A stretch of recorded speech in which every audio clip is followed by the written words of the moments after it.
Chers frères et sœurs, prenons un temps pour invoquer l'Esprit Saint, que lui-même il agisse dans nos cœurs.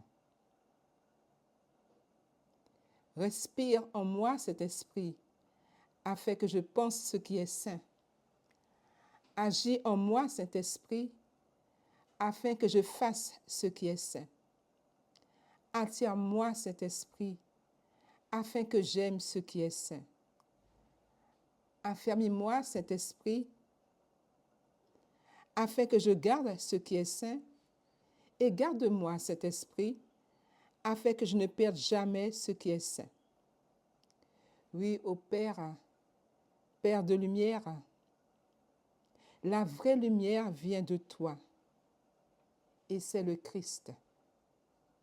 Lumière du monde que tu as envoyée ici-bas pour illuminer nos vies.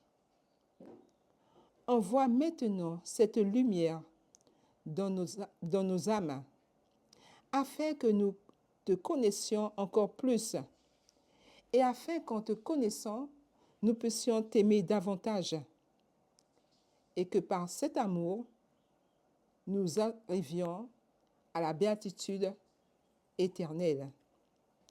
Oui, Esprit Saint de sagesse, viens en nous et conduis-nous à la perfection.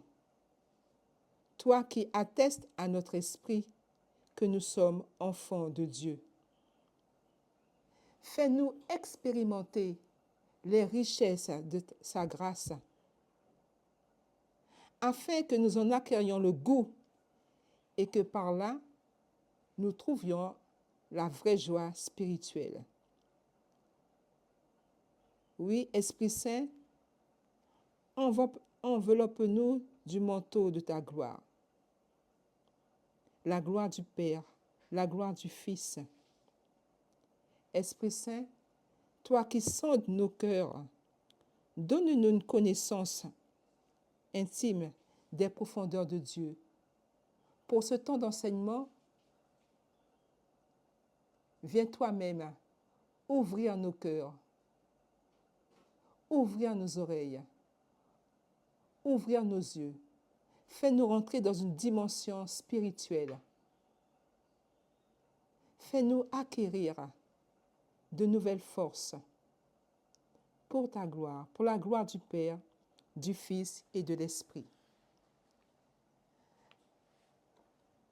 Le verset que nous aurons à vivre aujourd'hui, il s'agit du psaume 71, le verset 11. Tous les rois se prosterneront devant lui, toutes les nations ou tous les pays le serviront. Pendant l'Avent, surtout les derniers jours, nous avons eu au moins 2 fois des extraits du psaume 71. Mais pour ce temps d'enseignement, nous allons nous arrêter sur ce verset combien saisissant qu'est le numéro 11. Tous les rois se prosterneront devant lui, tous les pays le serviront. Ce verset, du moins, au cœur de notre méditation aujourd'hui, nous ouvre une vision vaste et lumineuse, celle d'un règne universel de justice, de paix et de service, inauguré par le Christ, notre roi. Quelques clés de réflexion que nous aurons tout au long de notre parcours. D'abord, l'universalité de la promesse. Ce verset annonce une royauté qui dépasse les frontières et rassemble l'humanité entière. Les mages de Bethléem, les mages à Bethléem.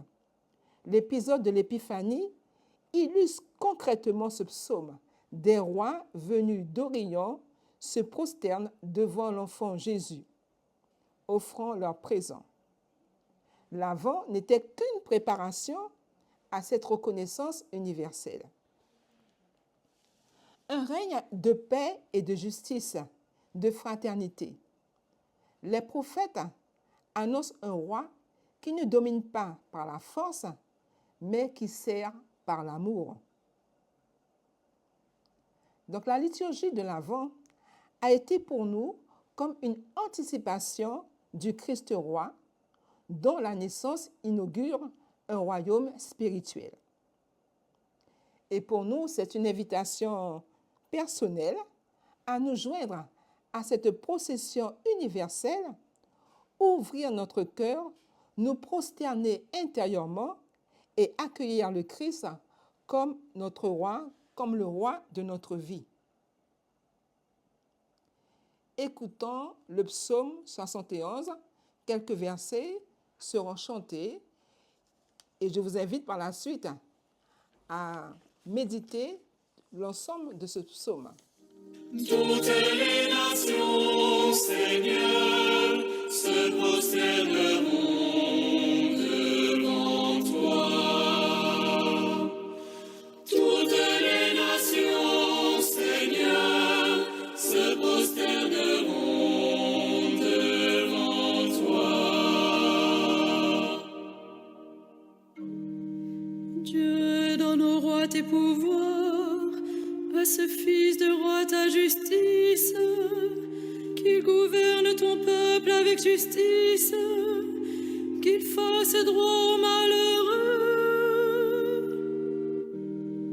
En ces jours-là fleurira la justice, grande paix jusqu'à la fin des lunes, qu'il domine de la mer à la mer et du fleuve jusqu'au bout de la terre.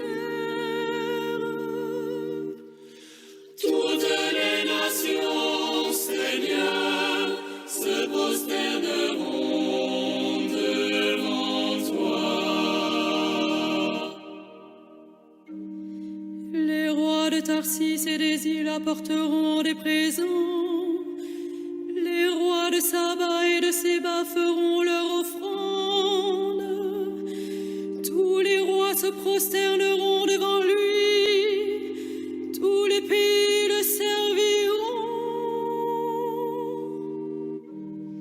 Il délivrera le pauvre qui appelle et le malheureux sans recours.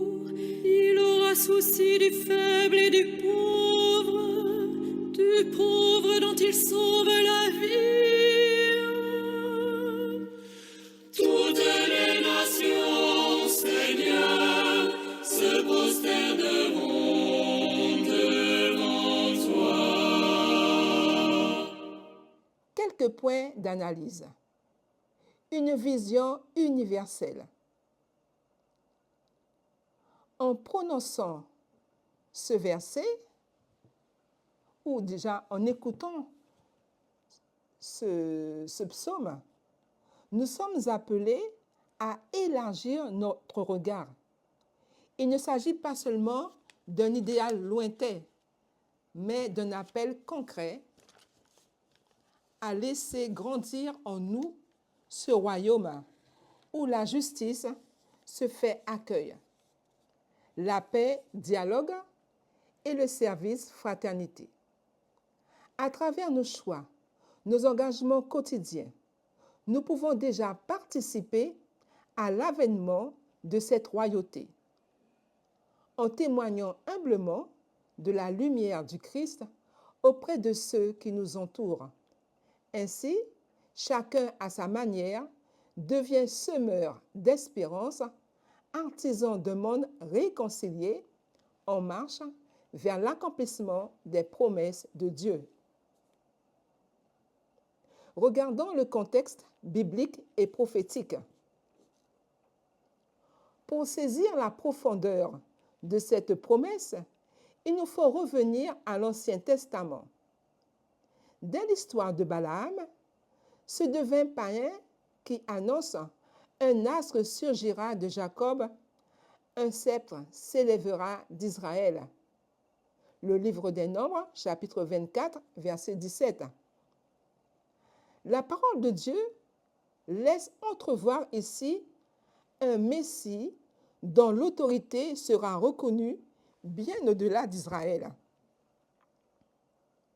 Plus tard, sous le règne de Salomon, ce psaume est chanté comme une prière adressée au roi, modèle de justice et de bienveillance pour son peuple.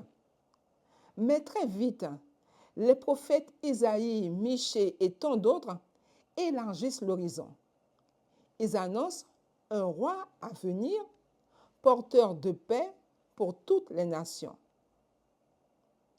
Et Marie, la mère du Sauveur, reconnaît dans le Magnificat l'accomplissement de ses promesses. Ce cheminement à travers l'histoire sainte conduit naturellement à une attente universelle. Tous, prophètes et croyants, perçoivent que cette royauté annoncée ne se limite ni à un peuple ni à une époque, mais qu'elle porte en germe la réconciliation et la justice pour l'humanité entière. Ainsi, le verset du psaume 71 que nous méditons aujourd'hui s'inscrit dans cette dynamique d'ouverture et d'accomplissement. Il ne s'agit pas de pouvoir terrestre, mais d'un règne où l'adoration et le service témoignent d'un attrait irrésistible pour la lumière et la bonté de Dieu. Dans cette perspective, la reconnaissance universelle du Christ roi ne repose pas sur la contrainte, mais sur la force de l'amour et de la justice qui rayonne à travers lui et qui invite chaque cœur à accueillir la paix, à participer à ce projet divin de fraternité et d'harmonie entre tous les peuples. Quelle est la signification spirituelle de ce verset? Je le reprends.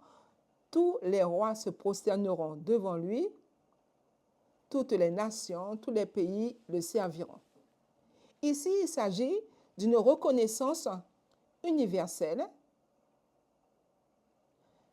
toutes les nations, le service, les serviront, la justice et la paix.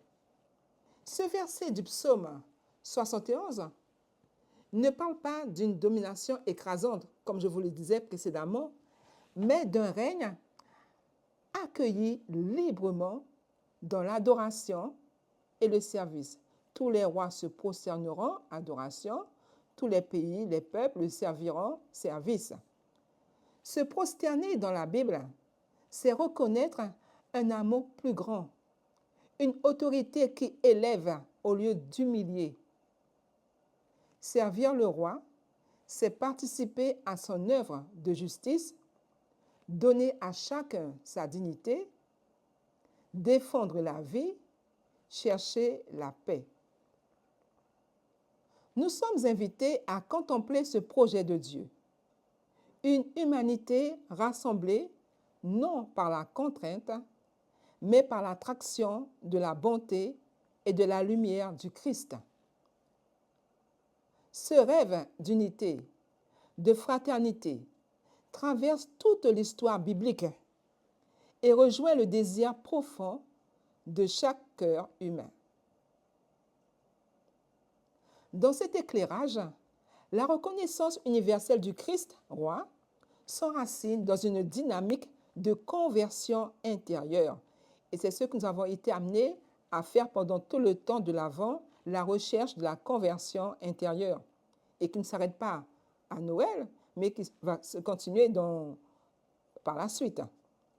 Chaque homme et chaque femme sont appelés à laisser grandir en eux ce royaume, à accueillir la paix qui vient de Dieu et à s'engager selon leurs moyens pour que la justice et la fraternité deviennent réalité autour d'eux.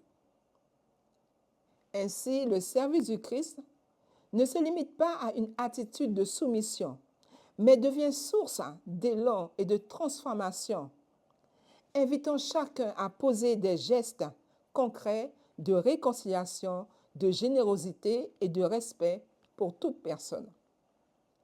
Cette ouverture du cœur prépare l'accomplissement promis par les Écritures, un monde où l'amour triomphe sur la division, où la lumière du Christ éclaire chaque chemin et rassemble l'humanité dans une communion vivante, prête à accueillir le roi humble et serviteur. Regardons donc ce roi humble et serviteur. C'est l'accomplissement en Jésus-Christ. En Jésus, ce psaume trouve sa pleine réalisation. Il est le roi des rois. Nous l'avons proclamé à la fête du Christ roi. Mais il n'est pauvre, accueilli par les bergers et les mages venus d'Orient. Déjà, les nations le cherchent et l'adorent. Mais sa royauté ne s'impose pas par la force. Jésus règne par l'humilité, le don de soi, le service jusqu'au bout. Et sur la croix, il offre sa vie pour rassembler l'humanité dans l'amour et le pardon. C'est ce paradoxe qui bouleverse notre foi. Le vrai roi porte la couronne d'épines, se fait le serviteur de tous et invite chacun à marcher sur ses traces. Ainsi, contempler la royauté du Christ, c'est accueillir dans notre vie cette force cachée de l'amour qui transforme tout de l'intérieur. L'amour qui transforme tout de l'intérieur. C'est une phrase à méditer. L'amour qui transforme tout de l'intérieur. Ce n'est pas une domination extérieure, mais la puissance silencieuse du service, de la miséricorde et de la réconciliation qui rayonne à travers nos gestes quotidiens. Loin d'être une idée abstraite ou un pouvoir à conquérir, le règne du Christ se manifeste chaque fois que nous laissons son Esprit Saint inspirer nos choix et irriguer nos relations, diriger nos relations. Chaque fois que nous préférons la douceur à la violence, le pardon à la rancœur, l'attention aux autres à l'indifférence. En suivant celui qui s'est fait petit parmi les petits, nous découvrons que la vraie grandeur réside dans l'humilité et le don. C'est là que s'accomplit la promesse du psaume. Toutes les nations sont appelées à reconnaître en Jésus le visage du roi qui donne la paix et relève chacun dans sa dignité. Voyons comment ce verset et un deuxième verset nous révèlent deux vérités fondamentales.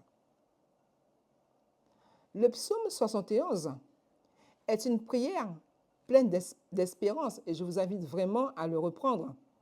Il ne s'agit pas d'un roi terrestre, mais du roi Messie promis par Dieu. À ce verset 11, tous les rois se prosterneront devant lui, toutes les nations le serviront. Nous pouvons ajouter les deux derniers versets, c'est-à-dire les versets 18 à 19. Béni soit le Seigneur Dieu d'Israël, lui seul fait des merveilles. Béni soit à jamais son règne glorieux, toute la terre soit remplie de sa gloire. Ces versets nous révèlent deux points. L'universalité du règne du Messie et la gloire qui revient à Dieu seul. Toute la terre soit remplie de sa gloire. Béni soit à jamais son nom glorieux. Lui seul fait des merveilles. La force de ce psaume réside dans la proclamation de l'universalité du règne du Messie. Un règne qui ne connaît ni frontières ni limites. Cette universalité s'incarne concrètement dans la mission confiée à l'Église, appelée à annoncer la justice et la paix à tous les peuples. L'universalité du règne invite ainsi à une louange universelle, où chaque nation est invitée à adorer Dieu dans la diversité de ses langues et de ses cultures. toute grandeur, toute victoire, toute merveille trouvent leur source en Dieu seul. C'est là le fondement de la louange de l'Église, qui s'élève dans la reconnaissance du dessein de Dieu. Dans cette perspective, la justice et la paix deviennent les fruits visibles du règne du Christ. La paix s'épanouit, la justice se répand et le règne du Christ s'étend, unifiant toutes les nations dans l'adoration du seul vrai Dieu. Rappelons-nous la Samaritaine. Jean chapitre 4. Il viendra un temps où vous adorerez Dieu en esprit et en vérité. Frères et sœurs, face à cette proclamation puissante de l'universalité du règne du Messie, sommes-nous réellement ouverts à accueillir tous les peuples de la diversité de leur culture et de leur langue? L'Église, à travers sa mission, est-elle aujourd'hui le signe vivant de la justice et de la paix du Christ, sans frontières ni limites dans notre engagement? Chacun de nous, dans sa vie quotidienne, répond-il à cet appel à la louange universelle en reconnaissant que toute grandeur, toute victoire, toute merveille viennent de Dieu seul? Laissons-nous interpeller notre communauté au sens large, en classe, au travail, dans la rue, dans les administrations, à l'église, les groupes de prière, que sais-je. Notre communauté est-elle un espace d'accueil, de réconciliation et d'espérance pour tous? Sommes-nous fidèles au dessein du Père qui veut rassembler l'humanité entière autour du Christ? Osons, à la suite des premiers disciples, porter du fruit en témoignant de cette ouverture et en faisant grandir la louange universelle qui unit toutes les nations dans l'adoration du seul vrai Dieu. Manifestons cette louange avec le chant « Christ est roi ». Christ est roi.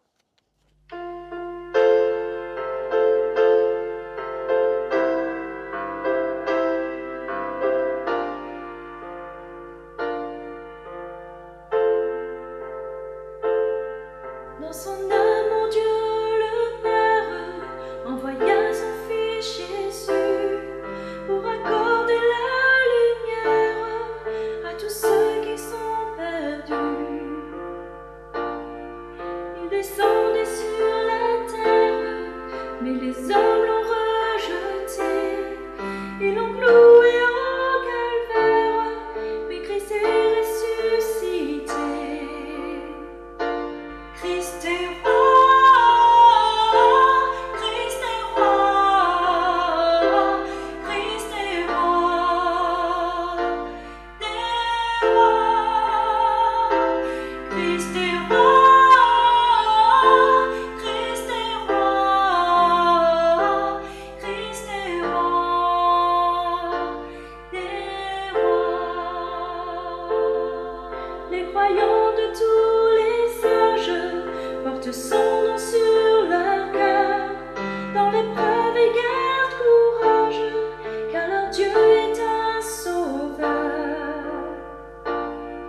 Ils vont par toute la terre annoncer le Fils béni, fiers de porter leur bannière sur laquelle il est écrit: Christ est roi, Christ est roi,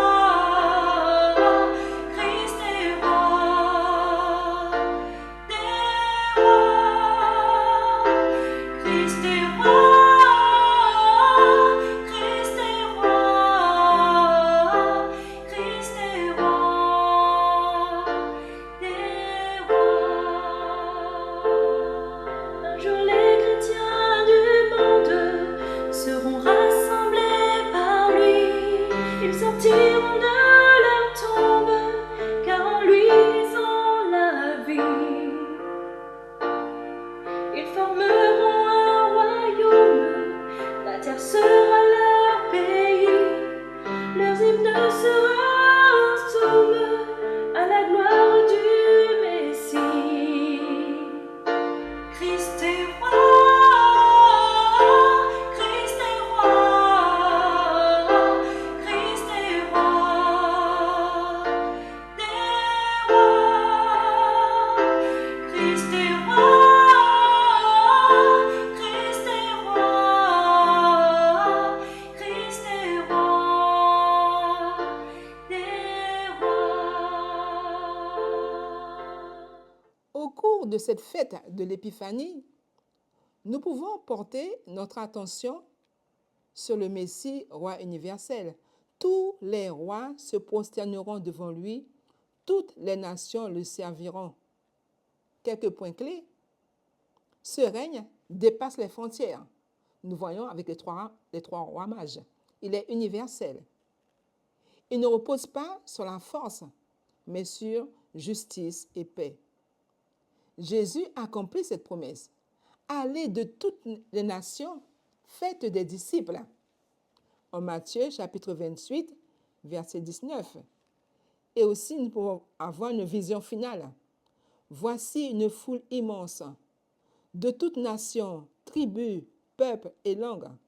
Dans Apocalypse chapitre 7, verset 9. L'universalité du règne messianique se manifeste concrètement dans la mission et la vie de l'Église, appelée, je reprends, à témoigner de la justice et de la paix du Christ au cœur du monde. Au fil de l'histoire, cette ouverture et cet accueil ont pris forme dans la diversité des cultures et des peuples rassemblés par l'Évangile. Par exemple, l'accueil des premiers non-juifs de la communauté chrétienne illustre cette ouverture universelle. Ainsi, l'Église reste fidèle à sa vocation lorsqu'elle annonce le salut offert à tous, sans distinction, et lorsqu'elle devient un signe vivant de réconciliation et d'espérance pour l'humanité entière. Consciente que tout accomplissement n'est possible qu'en demeurant enraciné de la fidélité à Dieu, source de toute merveille. Regardons un peu nos papes. Qu'est-ce qu'ils disent? Les papes, tout au long de l'histoire de l'Église, ont constamment rappelé la vocation fondamentale d'annoncer le salut à tous les peuples, de la fidélité à l'universalité du message du Christ. Cette mission, qui s'enracine dans la vie et l'ouverture de l'Église, rejoint directement la perspective du règne messianique universel évoqué dans le texte, dans ce passage du moins du verset 11. Saint Jean-Paul II, dans son encyclique Redemptoris Missio, affirme que l'Église existe pour évangéliser et que sa mission est universelle.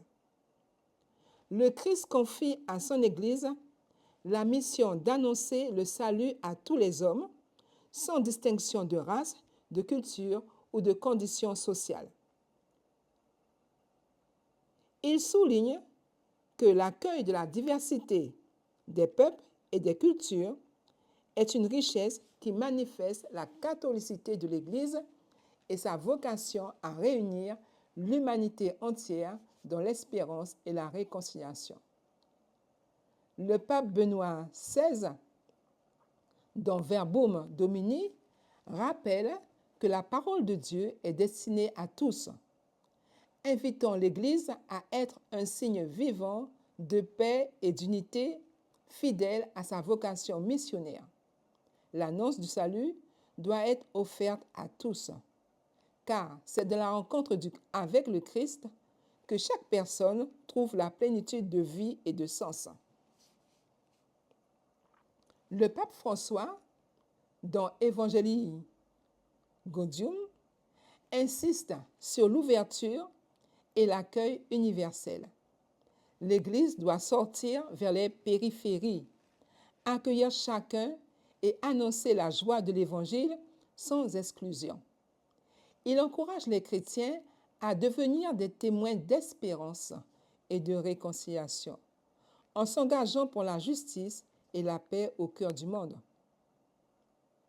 Donc nous voyons bien que les enseignements des papes rejoignent l'appel du psaume et la vocation de l'Église à être un signe vivant de la justice et de la paix du Christ.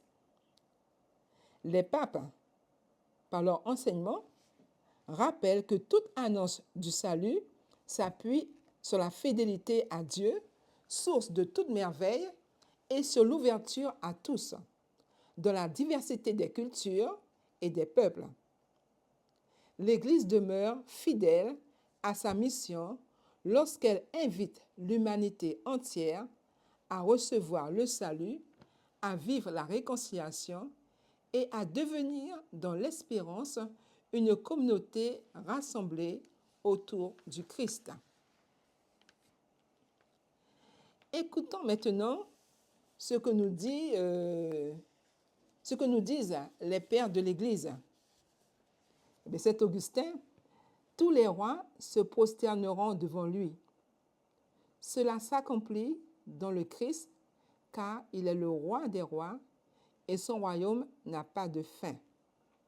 Saint Jérôme, ce verset annonce la conversion des nations, non par la contrainte, mais par la foi et l'amour du Christ. Et Saint Jean Chrysostome, les rois se prosternent non pour flatter, mais pour reconnaître la souveraineté divine qui sauve et libère. Donc, c'est pour ces trois pères de l'Église, ces extraits sont tirés de leurs commentaires sur les psaumes. Donc, à la lumière de ces enseignements des pères de l'Église, il apparaît clairement que l'universalité du règne messianique ne relève ni de la force, ni d'une domination imposée, mais jaillit d'un appel à la foi, à l'amour, à la reconnaissance humble de la souveraineté divine. C'est dans cette perspective que s'inscrit la deuxième dimension du psaume. Dieu seul, dans sa bonté, accomplit ce projet de salut. En effet, toute grandeur, toute victoire et tout élan missionnaire de l'Église ne peuvent trouver leur source que dans l'action gratuite du Seigneur, qui, par la révélation de son dessein bienveillant, invite les croyants à collaborer avec sa grâce pour devenir artisans de paix et témoins vivants de la justice du Christ dans le monde. Il est possible d'établir un lien entre l'enseignement des pères de l'Église sur l'universalité du règne messianique et la vocation de nos gouvernements. En effet, de la même manière que le règne du Christ ne s'impose pas par la force, mais s'enracine de la justice, la paix, la foi et l'amour, les gouvernements sont aussi invités à promouvoir le bien commun, non par la contrainte ou la domination, mais par la recherche sincère de la justice sociale, du respect de la dignité de chacun et de la paix entre les peuples. C'est pour cela que chaque dimanche, vous remarquez qu'on prie toujours, généralement, pour les chefs d'État, les gouvernements, les pays. Voilà, c'est pour... on espère que ce rêve de justice sociale, de paix, sera réalisé un jour. De plus, à l'image de ce que souligne le psaume, Dieu seul accomplit ce projet. Les autorités humaines sont appelées justement à reconnaître que leur action n'est pas toute puissante et qu'elle doit s'inscrire dans une humble collaboration avec ceux qui les dépassent au service de tous. Les dirigeants peuvent ainsi s'inspirer, Dieu le veuille un jour, de cette dynamique évangélique en œuvrant pour une société ouverte, solidaire et respectueuse de la diversité, tout en restant conscient de la nécessité d'agir avec humilité, discernement en vue du bien de l'humanité entière. Enfin, tout comme les croyants sont invités, nous les croyants, sont invités à être artisans de paix et de justice, les gouvernements ont la responsabilité de favoriser des politiques qui encouragent la réconciliation, la solidarité, la défense des plus vulnérables. En ce sens, la foi chrétienne propose un horizon d'espérance et un modèle d'engagement qui peuvent inspirer l'action publique au service d'une société plus juste et pacifiée. Et si vous vous rappelez bien, chaque vendredi saint, il y a la grande prière universelle où nous sommes encore invités à prier pour les gouvernements, les chefs d'État. Prenons vraiment cela en conscience que nous avons, nous aussi, un travail de prier pour nos gouvernements. Dieu seul accomplit ce projet. J'ai insisté précédemment, Dieu seul accomplit ce projet. Béni soit le Seigneur, Dieu d'Israël, lui seul fait des merveilles. Psaume 71, verset 18. Quelques points. Ce règne n'est pas œuvre humaine, mais don de Dieu. Saint Paul nous dit, Dieu nous a fait connaître le mystère de son dessein bienveillant. Nous trouvons cela en Éphésiens chapitre 1, verset 9. Alors notre rôle à nous, c'est de collaborer avec la grâce, être artisans de paix. Animés par la certitude que la justice et la paix relèvent d'un idéal partagé par l'humanité entière, nous sommes appelés à les incarner dans notre quotidien, à l'image du Messie qui défend les pauvres et répond à la détresse de ceux qui n'ont personne pour les soutenir. Cette réalité invite chaque croyant à sortir de l'indifférence et à poser des actes concrets pour la dignité de tous. Nous l'avons vu, des formes de solidarité, de réconciliation pendant ce temps de l'Avent, de Noël. Combien de groupes ont été réactifs pour soulager la souffrance, la douleur des sans-domicile, des démunis, des personnes de certain âge, des jeunes sans aller des EHPAD, d'autres dans les prisons. Mais cette action-là, elle doit se continuer. Donc, en reconnaissant que c'est en s'appuyant sur la grâce divine que nous pouvons ensemble faire advenir ce rêve universel. Ainsi, le règne de Dieu ne cesse de s'étendre chaque fois que la justice fleurit et que la paix se réalise jusqu'à la fin des lunes, manifestant l'œuvre du Seigneur au cœur de notre monde. Alors, nous devons aussi, encore une fois de plus, nous laisser interpeller. Et toi, comment peux-tu concrétiser cet appel à la justice et à la paix dans ta propre vie? Es-tu prêt à écouter la voix de ceux qui souffrent autour de toi et à poser des gestes, même modestes, pour défendre leur dignité? As-tu déjà envisagé de t'engager là où tu es pour plus de solidarité, de réconciliation et d'attention aux plus vulnérables? Prends le temps de discerner comment, à travers tes choix quotidiens, tu peux devenir à ton tour artisan de paix, collaborateur de cette œuvre divine qui transforme le monde. C'est dans chacun de tes actes, animés par la grâce, par la prière, que le rêve universel de justice et de paix prend forme. À toi d'y prendre part aujourd'hui. Le rêve universel, c'est la justice et la paix. Écoutons encore ce fameux psaume 71, mais le verset 7. En ces jours-là fleurira la justice, grande paix jusqu'à la fin des lunes. Justice et paix sont inséparables. Justice et paix s'embrassent. Psaume 84, verset 11. Le Messie défend les pauvres. Il délivrera le pauvre qui appelle et le malheureux sans recours.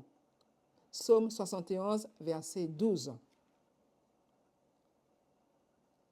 Pour nous, c'est agir pour la dignité humaine, la réconciliation, la paix. Ce sont des termes qui ont été répétés plusieurs fois afin que nous prenions bien conscience de notre rôle de baptisé, de chrétien. Vivre la justice et la paix demande de dépasser nos intérêts personnels pour rechercher le bien commun. Cela implique un engagement quotidien à écouter, dialoguer et construire des ponts avec ceux qui nous entourent, même lorsque nos opinions divergent. En cultivant l'empathie et la compassion, nous pouvons transformer les conflits en occasion de rapprochement et de croissance partagée. Alors, comment vivre cette espérance aujourd'hui dans nos familles, pratiquer le pardon, dans nos communautés, accueillir la diversité, communauté d'un sens élargi, dans tous les groupes où nous nous trouvons. Dans le monde, défendre les plus faibles, promouvoir la paix. Vivre cette espérance aujourd'hui, c'est aussi s'engager au quotidien. Il y a une interpellation. C'est aussi s'engager au quotidien à être des témoins crédibles de l'amour et de la justice, en portant attention à ceux qui souffrent de solitude et d'exclusion. Ainsi, chacun de nos actes, aussi humble soit-il, participe à la construction d'un monde où la lumière de l'Évangile éclaire les relations humaines et inspire des initiatives toujours renouvelées pour une société plus fraternelle et pacifiée. Donc, quelques exemples au sens très large. Je ne vais pas mettre des exemples très précis avec des noms. Non. Alors, être présent autour des personnes âgées, isolées, en leur rendant visite régulièrement ou en partageant un moment convivial avec elles afin de rompre leur solitude. Regardez autour de vous, dans votre quartier. Mettre en place des groupes de parole ou des temps d'écoute pour les personnes marginalisées, comme les sans-abri ou les migrants, afin de leur offrir un espace d'expression et de soutien. Accompagner, par exemple, un voisin en difficulté, en l'aidant dans ses démarches administratives ou en lui apportant de l'aide pour ses courses, témoignant ainsi d'une solidarité concrète. Organiser des ateliers de rencontres interculturelles permettant à des personnes de culture religieuse, religion ou convictions différentes, je vais trop vite, d'échanger et de mieux se comprendre. Donc des personnes de culture différentes, religions différentes, de convictions différentes, voilà, afin d'échanger et mieux se comprendre. Lancer des projets communs dans le quartier, tels que des jardins partagés, des collectes solidaires ou des repas de quartier, pour tisser des liens entre habitants. Aussi, si on est capable, proposer des médiations pour aider à résoudre les conflits dans la famille, à l'école ou au travail, en favorisant toujours le dialogue et la réconciliation. On peut aussi soutenir des initiatives de solidarité locale, comme l'aide alimentaire, le secours catholique, le soutien scolaire, les actions en faveur des personnes en situation de handicap. Enfin, frères et sœurs, nous arrivons à la conclusion. Le psaume 71 nous ouvre à une espérance audacieuse, un monde où la justice et la paix fleurissent, où toutes les nations reconnaissent le Messie. Mais cette promesse n'est pas magique. Dieu nous invite à agir avec son esprit pour construire ce règne. Béni soit le Seigneur, lui seul fait des merveilles. Dans cet esprit, la route vers la justice et la paix devient un engagement quotidien où chaque geste, chaque parole qui cherche à réconcilier et à unir porte la marque de l'espérance du psaume 71. En accueillant la diversité et en défendant les plus faibles, nous faisons nôtre cette promesse et contribuons par l'action de l'Esprit Saint à faire advenir un monde nouveau, ouvert à la lumière du Christ. Que notre chemin soit illuminé par cette certitude. En marchant ensemble, soutenus par la foi, nous pouvons être des artisans d'un royaume où la joie et la fraternité rassemblent toutes les nations. Demandons à Marie, notre mère, celle qui nous a donné le Sauveur du monde, Jésus-Christ. Demandons-lui de nous couvrir, qu'elle nous couvre de son manteau maternel, qu'elle puisse développer en nous un cœur de douceur, un cœur attentif, un cœur humble, prêt au service, comme elle a été toujours au service de son Fils jusqu'au bout. Demandons vraiment à Marie de nous combler de toutes ses grâces, que nous puissions marcher avec elle dans le quotidien.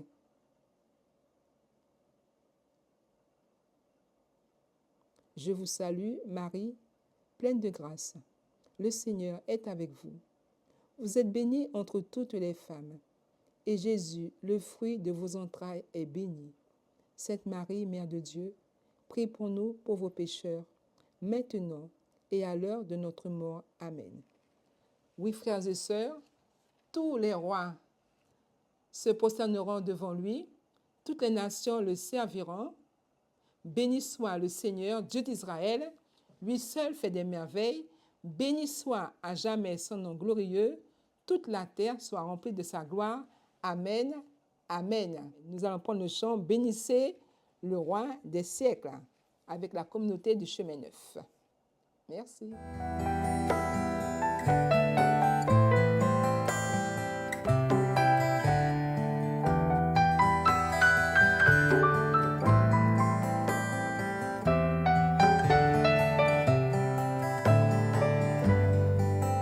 Bénissez le Seigneur, vous ses élus. Acclamez-le, offrez-lui la louange de vos cœurs.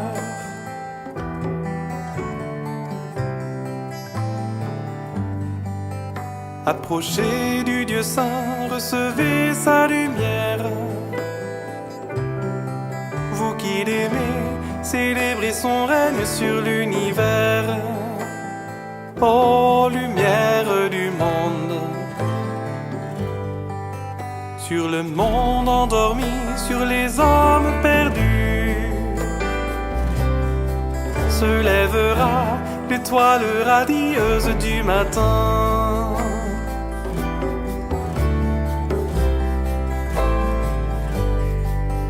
Que s'élèvent vos chants, qu'ils éveillent l'aurore. L'aube nouvelle enfin se lèvera sur les nations. Ô lumière du monde, par amour des pécheurs et pour notre salut, Christ est venu, en lui nous avons reçu le pardon.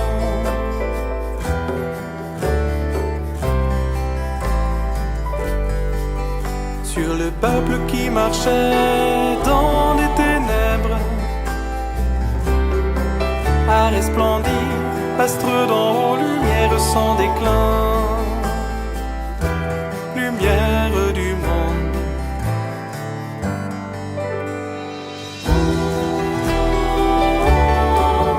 Bénissez le roi des siècles. Bénissez le roi des siècles. Il nous a montré son amour.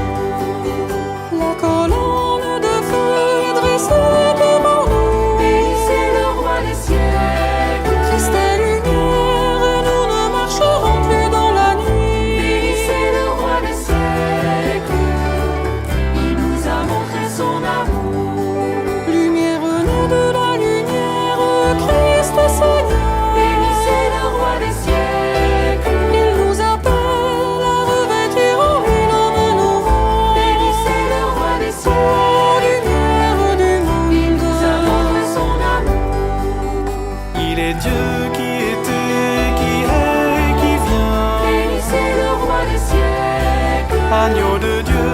espérance des peuples, des nations. Bénissez le roi des siècles, il nous a montré son amour. Dans le creux de ses mains, les rayons de sa force. Bénissez le roi des siècles, Christ est vainqueur, Dieu saint et fort, éclatant de puissance. bénissez le roi des siècles, Lumière du il monde. nous a montré son amour.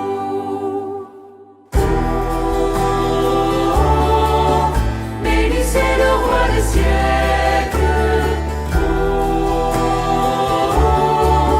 bénissez le roi des siècles, il nous a montré son amour. Bienheureuse clarté et divine splendeur,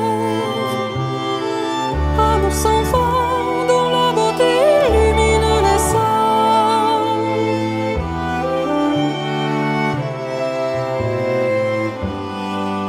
L'Esprit Saint fait de vous des enfants de lumière. Bénissez le roi des siècles, Dans le Seigneur accomplissez ses œuvres de lumière. bénissez le roi des siècles, Lumière du monde. il nous a montré son amour. Que le Seigneur nous prenne en grâce et nous accorde sa Bénissez paix. le roi des siècles, Qu'il nous bénisse et que sur nous rayonne son visage. bénissez le roi des siècles, il nous a montré son amour. Adorons l'Éternel, célébrons sa Bénissez grandeur. le roi des siècles, Prince de paix, à lui l'honneur, la puissance et la gloire. bénissez le roi des siècles,